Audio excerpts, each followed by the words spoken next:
Welcome to Mindset, Mood and Movement, a systemic approach to human behavior, performance and well-being. Our psychological, emotional and physical health are all connected. And my guests and I endeavor to share knowledge, strategies and tools for you to enrich your life and work.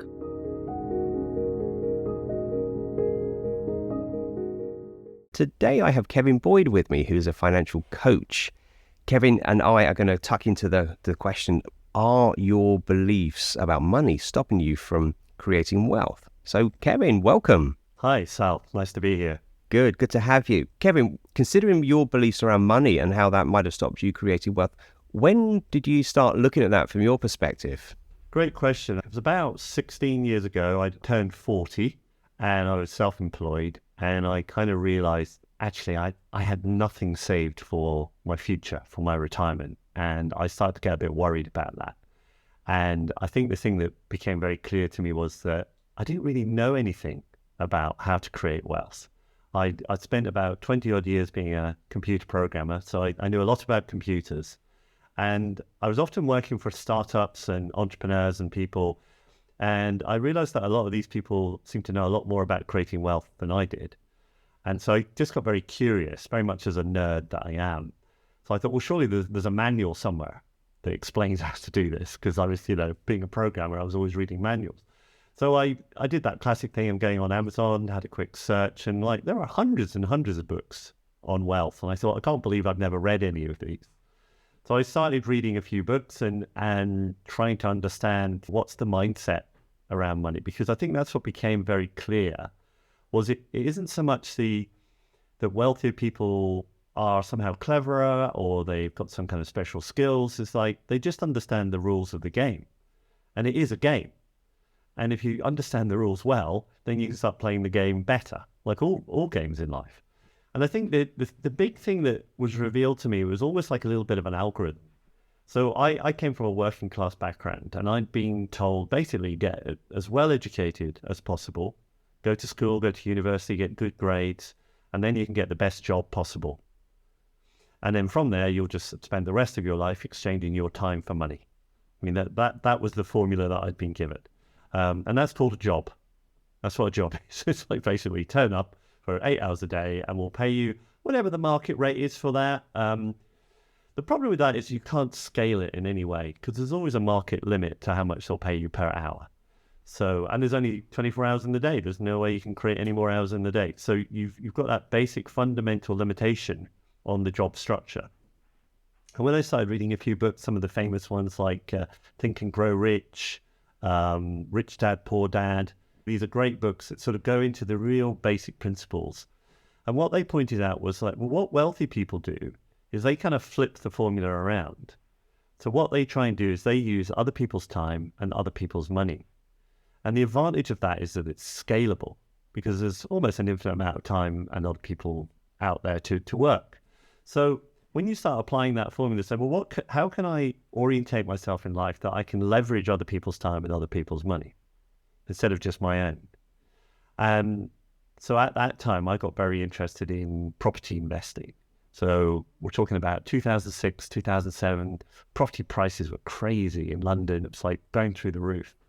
But I was very fortunate to find a friend of mine who had some experience in that area, and he helped me understand what to do.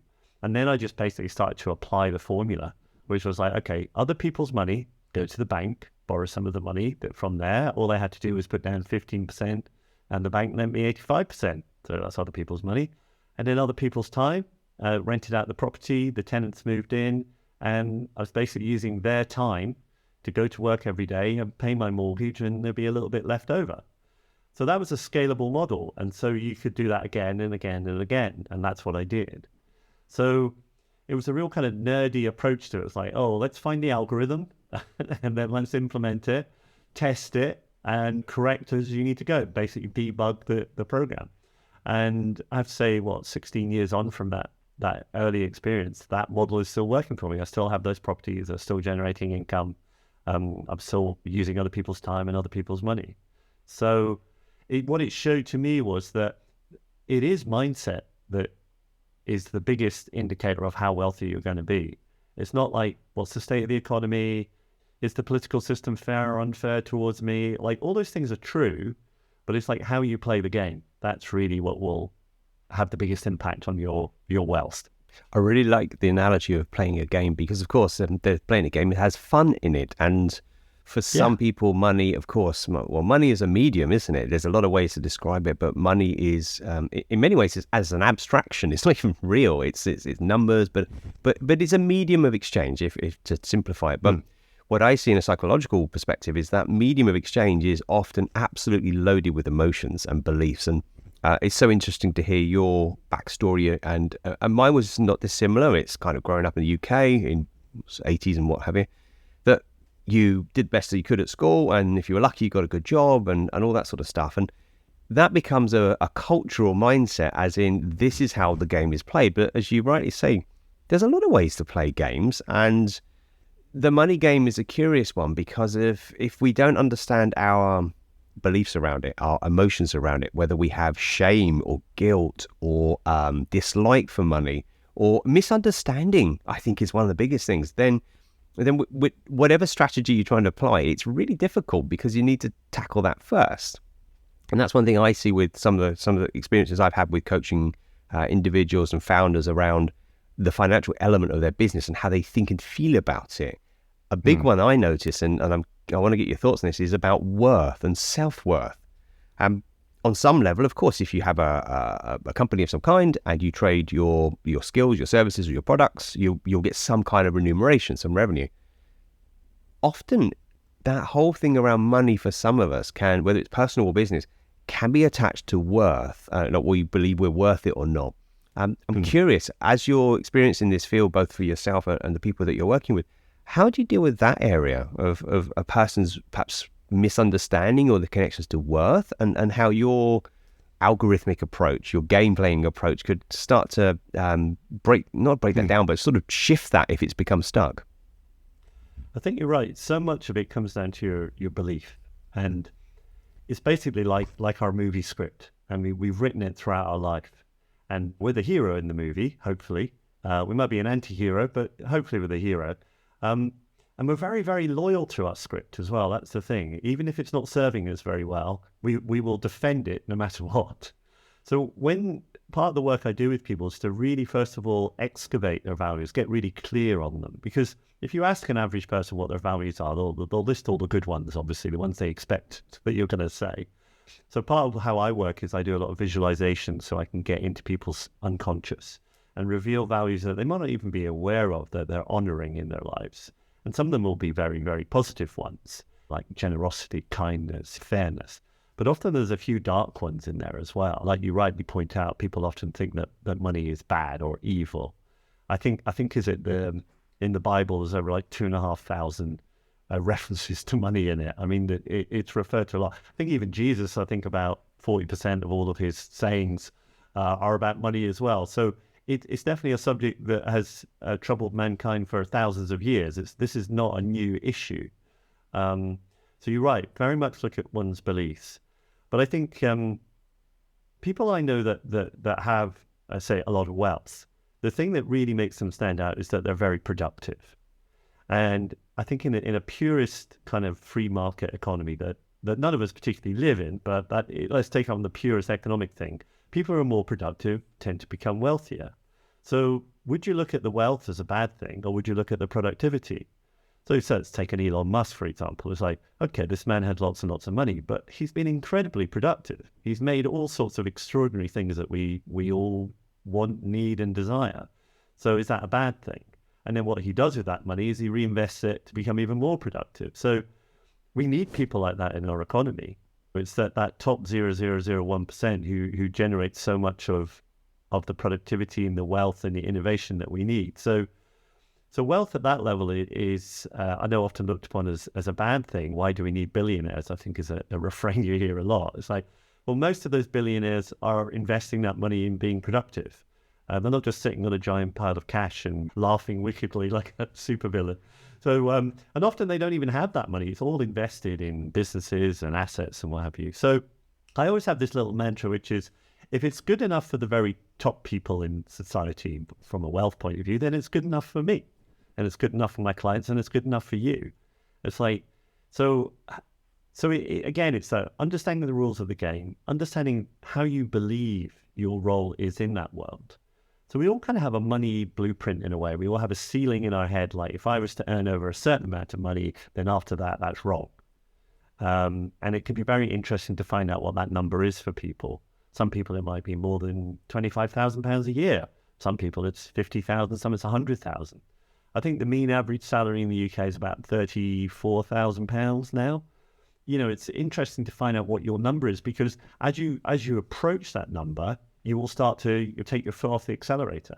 Like, well, I don't need any more money, so I won't open another business, or I won't hire another employee, or I won't invest more. I'll just stop where I am. And I think that there's the truism that there's not many problems in life where having more money isn't helpful. So again, money won't make you happy, but the working towards it, becoming productive, becoming successful, doing things that you're really passionate about, and then the wealth comes from that, then I would say that is a sweet spot in life where you're doing the things you want to do, and also enough money comes along for you to be able to do the things you want to do. And I think if you're a kind and generous person when you haven't got much money, then you'll just be an even more kind and generous person when you have more money. And the people I know who are multimillionaires, they give a lot of that money away. It doesn't have to be this terrible thing. And in fact, if you really do want to help certain causes, then earning more money means you can help them more. You can give more to them.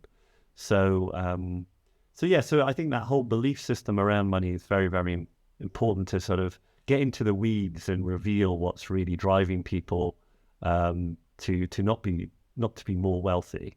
Because all wealth really means is that you have more resources. Think of it that way. It doesn't mean a pile of cash. It just means like, oh, I can now do the things I want to do and I need to do, help the people I want to help. That's really what wealth's about. Really nicely put. I'm going to quote something from Jay Shetty. Jay talks about, if you want income, aim for impact. And I really love Jay's approach. And of course, he's got a Buddhist touch, or certainly a monk-like touch from his backstory. But there's something interesting, isn't there, about the difference between looking to get more income, whatever that looks like for each of us, versus making more impact. And as you've alluded to with productivity, well, if you're making good impact and good productivity in the work that you do, the business that you run, the way you conduct yourself, then in some ways money is a byproduct. And it makes me think about confidence, because that comes up a lot. And I know there's confidence issues around money, confidence issues around self-confidence and our behavior. But confidence is a byproduct. It's like a payoff. And of course, a lot of the time, money can be a bit like a byproduct and a payoff as well. Because if you, let's say you have a great coaching business, you write an incredible book, whatever it is you do that has value in the world, that people genuinely get value and good stuff out of, then you will by default recoup income. You'll get revenue because you're making a good impact, which then leads me to thinking a little bit deeper around morality. And morality and money is something I really want to get your thoughts on and to kind of flesh out a little bit, because as we've already sort of pulled out, there are some beliefs around money being bad and perhaps biases in society where there is seemingly inequalities for a whole host of reasons. And morality it sort of makes me think of the Stoics and going back to, old Roman times, about morals and values and ethics, and really having that as a part of your toolbox, how you approach yourself and the world and your business. What's your thoughts around morality and money? Because I'm already getting some really lovely reframes about how you think about money and how you think about wealth, and it's fascinating to hear that. Tell me a little bit more about how you see morality and money and how we can bring those together, because for those of us who really do care about many things and many people, the moral side of it is so galvanizing. And I think when that's coupled with a power to create revenue, that's a really interesting thing. What's your thoughts on that? It's a big subject, the morality of money, because obviously everybody's morals are different. So classically in the investing world at the moment, we have this thing called ethical social governance, ESG. Now nearly every fund out there is now claiming to be ESG, but they're three completely separate subjects. So for example, last year when we were all in an energy crisis, would you say an oil company was now unethical when we all desperately needed their energy?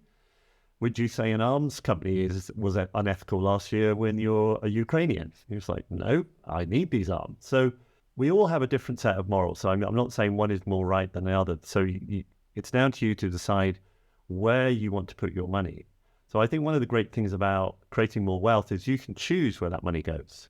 There are thousands and thousands of different funds you can invest in, all with different focuses. So you can go in and say, well, I want to help developing countries. I want to work, say I want to invest in clean water technology. And then that's so something that money you have created has a very powerful impact, as you say, a moral impact on the people who need it most. And I think it's one of the UN millennial goals that they said one of the best ways to help the planet and the environment is by actually lifting as many people out of poverty and making them wealthier. Now, that's slightly counterintuitive. You think, well, they're going to get wealthier, they're going to consume more. Isn't that bad as well? It's like, well, wealthier people tend to look after their environment as well. So I think in the last 20 years, we've lifted more people out of poverty globally, mainly India, China, South America. So those people are now living more middle-class lives. So they're not chopping down forests to burn for firewood. They now have energy coming from even coal, even though coal may seem bad, but it's not as bad as wood. And so it goes. And so the more you lift people out of poverty, the wealthier everybody becomes, the more the planet improves, actually. I think we have more trees growing in Europe now than we did 100 years ago. It's like, so wealth does actually improve the lives of everybody, really. I mean, I think the top 1% in the UK pay 30% of the UK tax. So those wealthy people, that money is being distributed. Now, of course, we can all debate how well is it distributed? Should there be more? That's fine. But that's all. But you've got to grow that pie, haven't you? So that there's more of it to share. So I think whatever your political or moral views are about money, if you can create more of it in as ethical a way as possible for you, and then share that money in the way that you want to share it by donating to charities or investing in parts of the world that you feel that need help, then I think money becomes very moral. Obviously, if you want to steal money, extort money, lie about money, and then do bad things with it, then it is very immoral. So money isn't, as you rightly say, it's not the problem. It's we as human beings and what we do with it, really. Yeah, very nice, and that's lovely, isn't it? Because if we pull our attention back to ourselves and say, well, if money isn't the bad thing or the thing I need or whatever it is, it's actually an expression of productivity or impact or moral choices, then that actually cycles the ownership back to the individual. And I know I'm very much about us as individuals having been self-empowered to make good impact in our world and our lives. And when I think about that, I think, well, okay, so if it's my moral code and I want to do some good things in the world, then it is actually perhaps a moral obligation to do good work and to charge the right income or charge money to get the right income and to use that well. And one of the things that I've aligned to is a lovely company called Ecology. I'll put the link in the show notes. And basically, I plant trees and you can kind of track them around the world.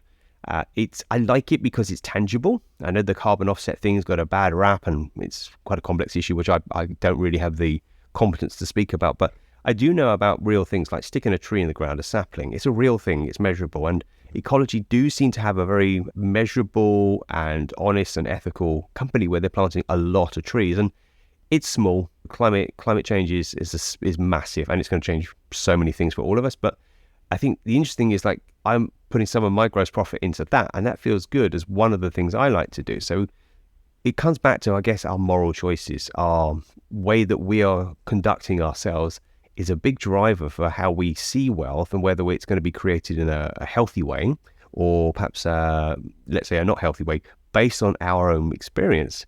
One thing I wanted to ask, it's a great question, is how much is enough? Because when people say, I just want more money, it's like, okay, well, how much? It's like with anything in life, you want more. Well, same with, I don't know, weight training or running, like you want to get an outcome. Like, well, can you measure it? Because if you can't measure it, then it's that hedonic treadmill or the hamster on the wheel kind of model. Like, if I just had a bit more money or if I just had a bit more wealth, I'd be okay. So how much is enough? You mentioned earlier on in our conversation about the medium income for people in the UK. But how, as a financial specialist, do you help people figure out how much is enough for them? Yes, that's a really powerful question. And when I work as a financial advisor around people, particularly around retirement, one of the things you do, I mean, there's some great software around now where you can do cash flow projections and you can put in the money they have, their pensions, all these kind of things. And often you can say to people, well, actually, you could retire now or like a year earlier than you thought, because by working for another 2-3 years, it's not going to make that much difference. Because if your outgoings are quite low and your income is quite high, then what is the point of carrying on working?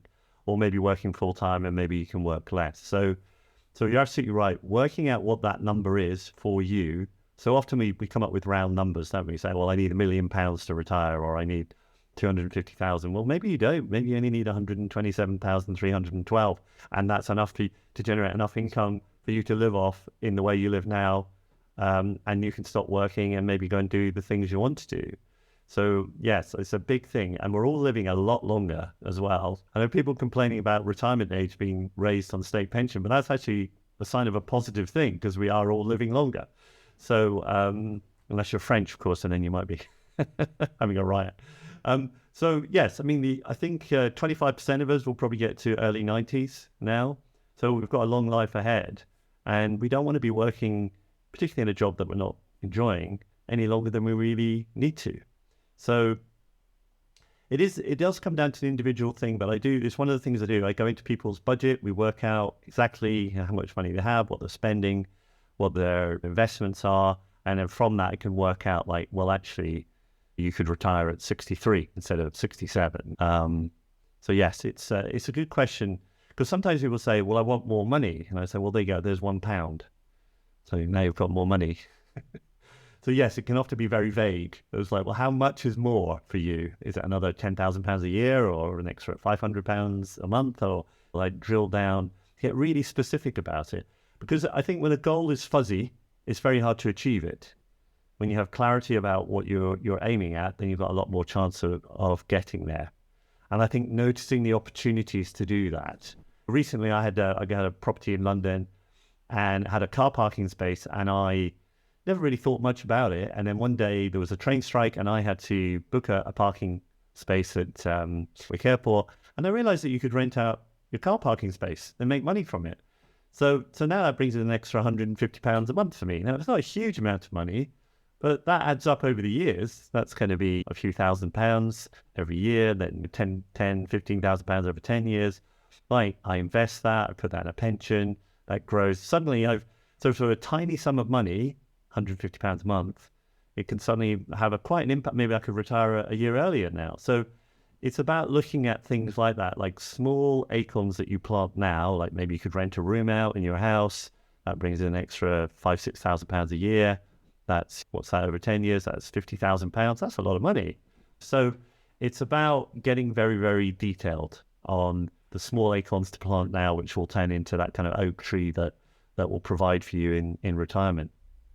That makes me think of a couple of points, certainly from a psychological sort of lens over it. Is firstly the distinction between short term and long term, or short vision and long vision, and it's quite a big challenge that comes up, certainly in my coaching practice, that we are imbued in a culture of immediacy. Whether that's you can scroll and look for something, you can search something on the internet, use a bit of AI software to write something very, very quick answers, and certainly in the health and fitness world, there's a whole model around like you can change everything in 12 weeks, and it's like it's just rubbish, right? It takes a long time to make sustainable change in many areas of life. Now you can get immediate change, but they're small. So that makes me think of the difference between short-term thinking and long-term thinking.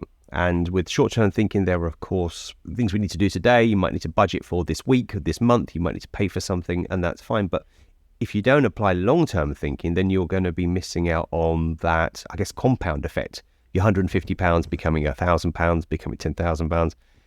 And long-term thinking is something which is not used as much as perhaps it could be, certainly in today's culture, or certainly with the people I work with. Short-term, immediate results based on how we use the internet, how we use business, perhaps even in the fitness world, where there are promised results in a very short space of time. And I'm very interested in aligning the approach of health and wealth. And the reason I say that is because when we think about pensions, it's very easy to think about money. Of course, you put money aside in a pension plan or whatever that looks like, and it builds over time, and it obviously pays you dividends.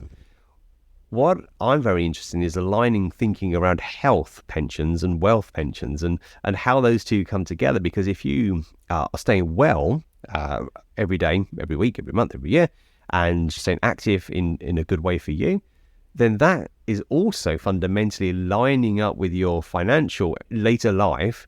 And I think that's a really interesting thing that needs to be allowed for, because if you've got a whole host of money in the bank account and you're unable to move, that's not a great way to capitalize on all those gains. So, is that something you touch on when you're working with clients, to how they might consider the long game, how they approach their thinking, and perhaps on how they approach the way they look after themselves and the way they look after their money? Are they connected?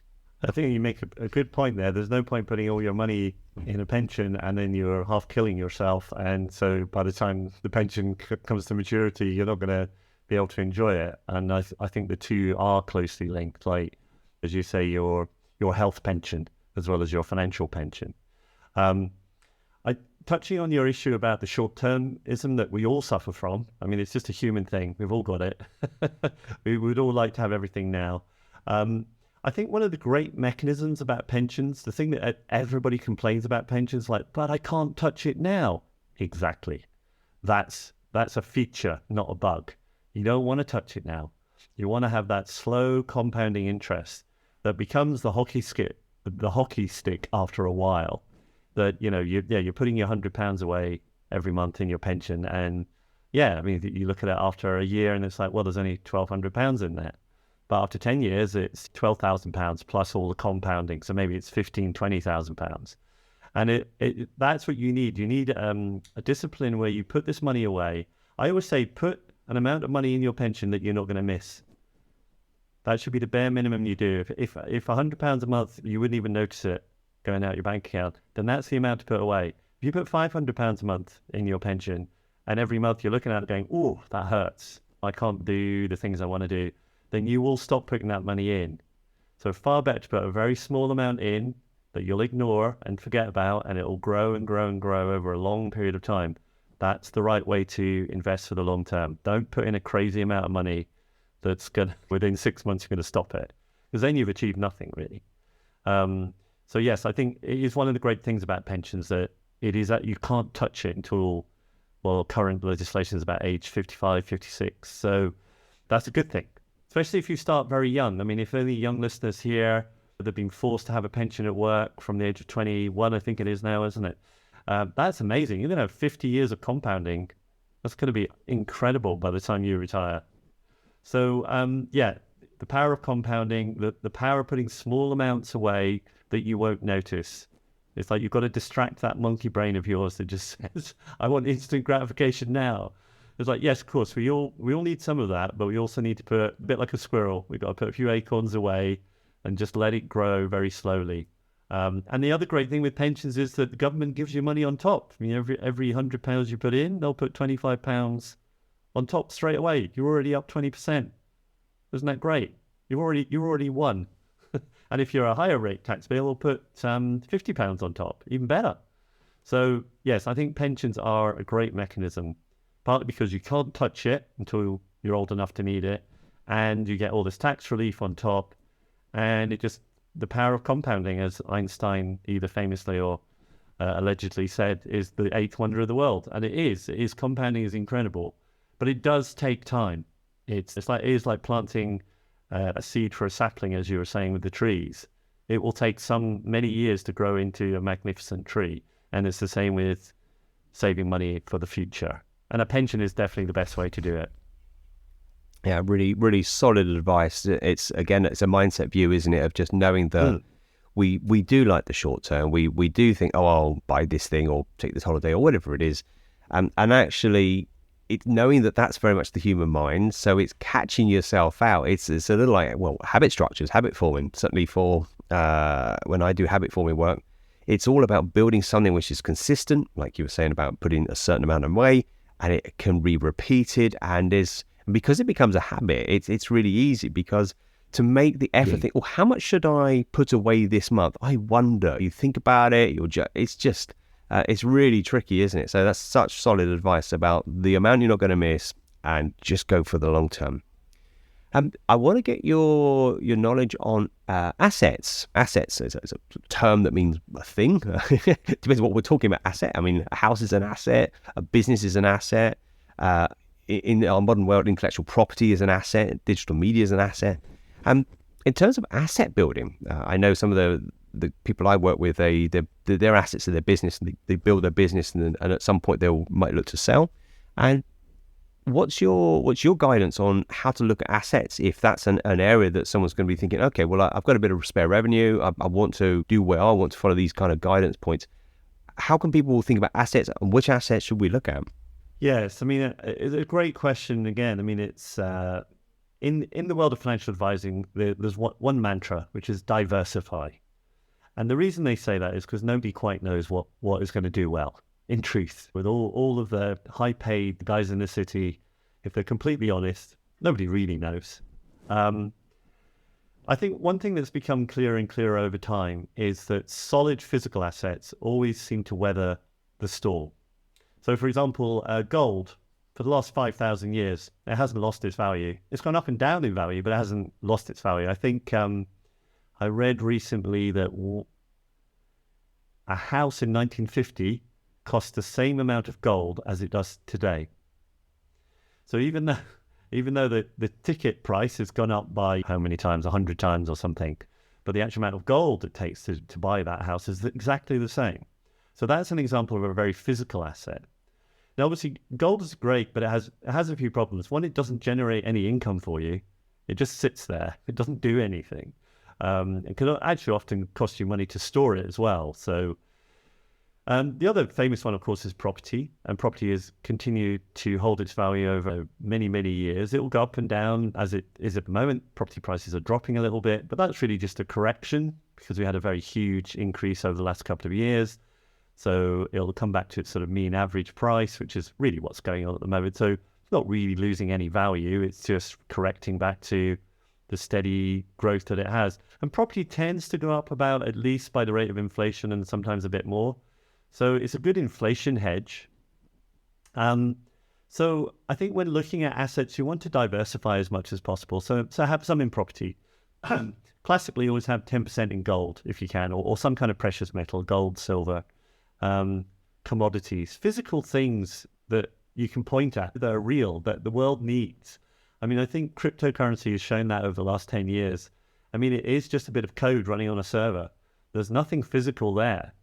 And obviously it went up by an extreme amount over the last few years and then has plummeted as well. It'll always have a place, crypto, but it's not. One of the things you want to look at is a store of value. How does something hold value over a long period of time? I'm talking decades here. And crypto hasn't really shown its ability to do that. Unless you bought it 10 years ago when it was like $1, then fine. But if you'd bought it last year or 2 years ago, you're looking at a 60, 70, 80% loss now, aren't you?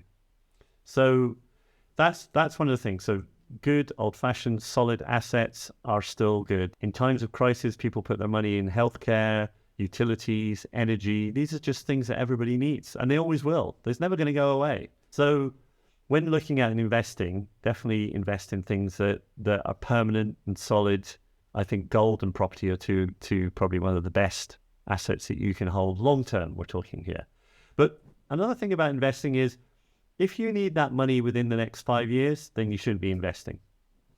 You should have that money just in an ISA, cash ISA, getting 2 or 3%. I know it's not much, but you aren't going to lose any money. Well, you will lose a little bit through inflation, but the number will not go down. If you put it in the stock market, then next year, say you need it in a year's time, well, what if the stock market's doing one of its many corrections that it likes to do? Then you've lost 10 or 20%. So that's not a good investment. So investment is a long-term game, 5, 10, 15, 20 years. That's what you should be thinking about that.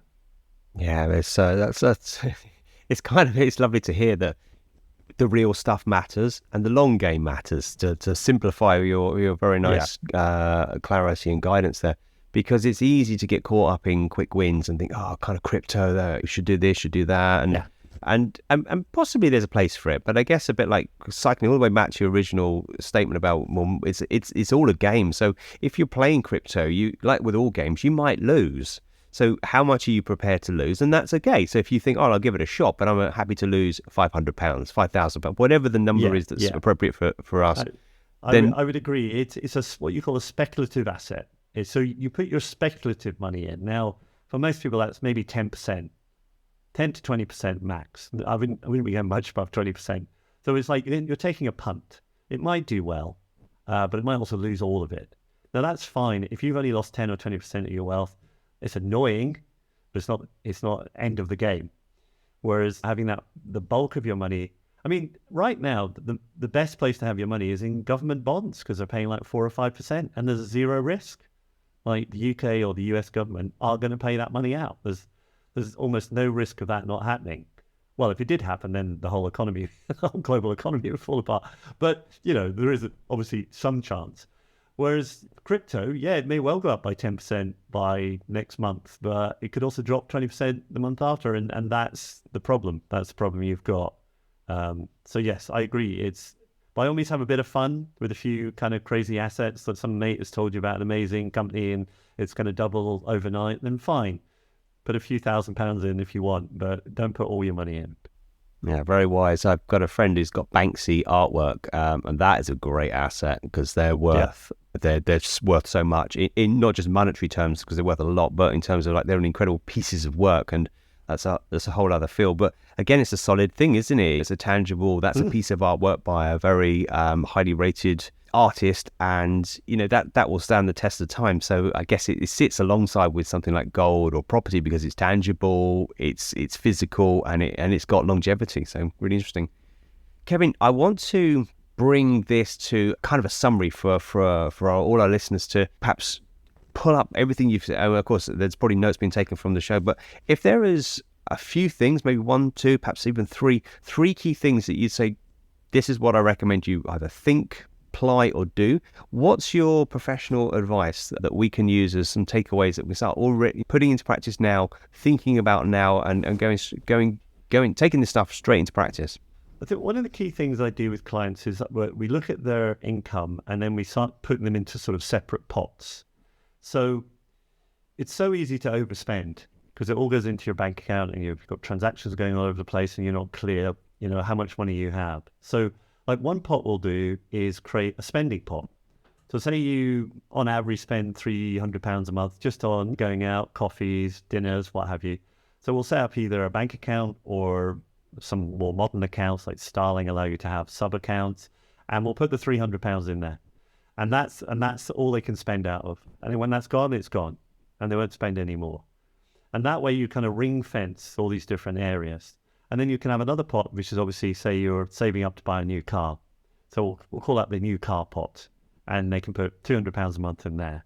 And they're not touching that. That can only be used to buy the new car. And what that does is give you some control over your money. Because so often you ask most people, like, what do you spend money on? I have no idea. And I'm not a fan of keeping count of every little transaction. Like, I spent £5 at Starbucks, I spent £7 here. It's like, that becomes tedious very quickly. And it's no fun, really.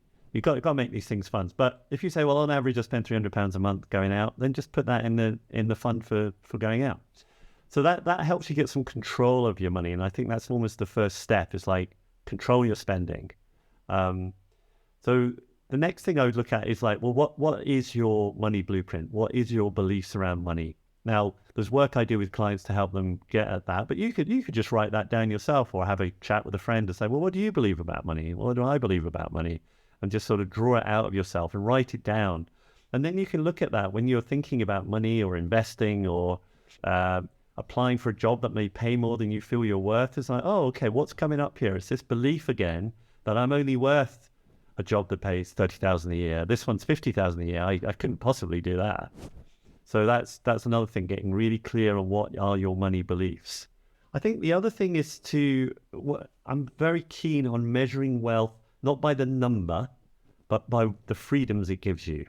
So I like to measure my net wealth by, if I stopped working tomorrow, how long could I live without having to work? Now, most people, it might only be a few weeks or a month or two. And so that gives you a real visceral sense of like, well, how much wealth do I have? So how do I get that up to 6 months where I don't have to work? Or how do I get it to a year? And that's a very different way of looking at wealth as well. So instead of getting tripped up by the number, you're looking more at like your freedom, your financial freedom. How long could I be financially free for? Because that to me is the ultimate goal, financial freedom, that you don't have to work. You may choose to work, you may want to work, but you don't have to work. So they'd be sort of the three main ways I would look at money going forward. Yeah, really, really solid, clear and helpful advice. That's so much appreciated. I'm a Starling Bank user, and I'm a big fan of them. I think they're a really great bank account. And they did these like virtual cards, and you can essentially set up, I think about 5 of them, and you can pay. Yeah, I have at least one for myself. I dump in it. I think it's like £100 a week, and that's just for all extraneous stuff, for coffees, lunches, and the kind of the bits and pieces. Yeah. And it's really easy because I pull everything out of that one account, and as you rightly say, by getting clear on the buckets, or the what are you going to call that, much easier for sure. Targeting our beliefs around money, it's absolutely fundamental because it all starts within, doesn't it? And and I love what you said there about really questioning the experience, not the number, because that's in many ways it's arbitrary, isn't it? It's like, well, I've got £1 million, I've got £20. It's like, well, but what you can do with that? Some people have £20 and they don't have any outgoings. Some people have £1 million and they've got £1,010,000 outgoing, so they're already in a negative. So I think you're spot on. I love that thought, Kevin. I want to thank you so much for your time, sharing your thoughts, your knowledge on financial wisdom. I know you know so much more. I'm going to put lots of details in the show notes, how to reach Kevin. Kevin, I just want to check. I believe you have an offer if someone wants to reach out for you. Can you say what that is? Yes. So what I'm offering at the moment, if you book, I do a 20-minute audit for free. It doesn't cost you anything. We have a chat about your current position, where you're at. And if you book that audit through my website, you'll get a free copy of my book, which is called The Job Delusion, which is talking about this, like how you think a job is going to provide everything you need. And I sort of challenge that a little bit, look at belief systems, and basically document my journey of how I became financially free through looking at my beliefs and changing them. Thank you. That sounds a really great offer. All links will be in the show notes, how to reach Kevin, how to reach myself, how to get Kevin's offer there, and so forth. So go to the show notes. All the links will be there. Thank you, dear listener. I trust that you have gleaned some knowledge today and will be much hearty and readily putting all these things into practice so your wealth is healthy, moral, and growing. Kevin, thank you once again for your time, and everyone else, I'll see you on the next one.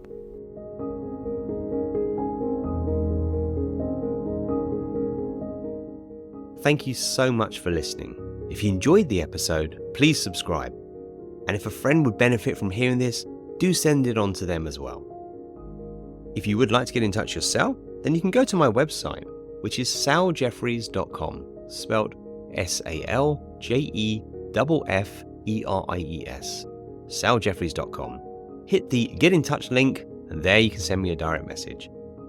If you'd like to go one step further and learn whether coaching can help you overcome a challenge or a block in your life, then do reach out, and I offer a call where we can discuss how this may be able to help you. Until the next time, take care.